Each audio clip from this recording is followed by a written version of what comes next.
રાજ્યમાં લઠ્ઠાકાંડના વિવાદ વચ્ચે અંકલેશ્વર ડિવિઝનની પોલીસ દ્વારા કાયદેસરની કાર્યવાહી દરમિયાન ઝડપાયેલ વિદેશી દારૂના જથ્થાનો યોગી એસ્ટેટ વિસ્તારમાં નાશ કરવામાં આવ્યો હતો। પોલીસ વિભાગના અધિકારીઓ ડોક્ટર કુશલ ઓઝા અને પ્રાંત અધિકારીની હાજરીમાં બુલડોઝર વડે દારૂની બોટલ્સનો નાશ કરાયો હતો। અંકલેશ્વર ડિવિઝન હેઠળના કુલ 5 પોલીસ મથકો દ્વારા અલગ અલગ સમયમાં હાથ ધરાયેલી કાર્યવાહી દરમિયાન 140 પ્રોહિબિશન ગુનામાં ₹4.37 કરોડના વિદેશી દારૂ ઝડપાયો હતો, જેમાં કુલ 1 લાખના બોટલનો સમાવેશ થાય છે, જેના પર બુલડોઝર ફેરવી દેવામાં આવ્યું હતું।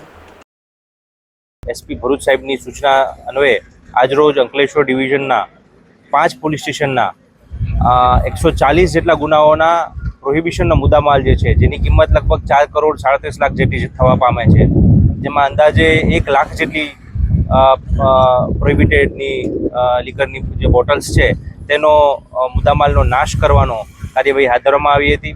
5 પોલીસ સ્ટેશન દ્વારા નામદાર કોર્ટ પાસેથી એમના હુકમો મેળવી ત્યારબાદ એસડીએમ સાહેબની તથા નશાબંધી અધિકારી સાહેબની હાજરીમાં આ તમામ મુદ્દામાલ નાશ કરવાની કાર્યવાહી કરવામાં આવી હતી। આજે તારીખ 21 ઓગસ્ટના રોજ અંકલેશ્વર સબ ડિવિઝનમાં સમાવેશ 5 પોલીસ સ્ટેશનોનો 4 કરોડના મુદ્દામાલના નાશની પ્રક્રિયા હાથ ધરવામાં આવેલ છે, જેમાં excise department, police department, revenue તમામ હાજર રહી અને આ પ્રક્રિયા હાથ ધરેલ છે।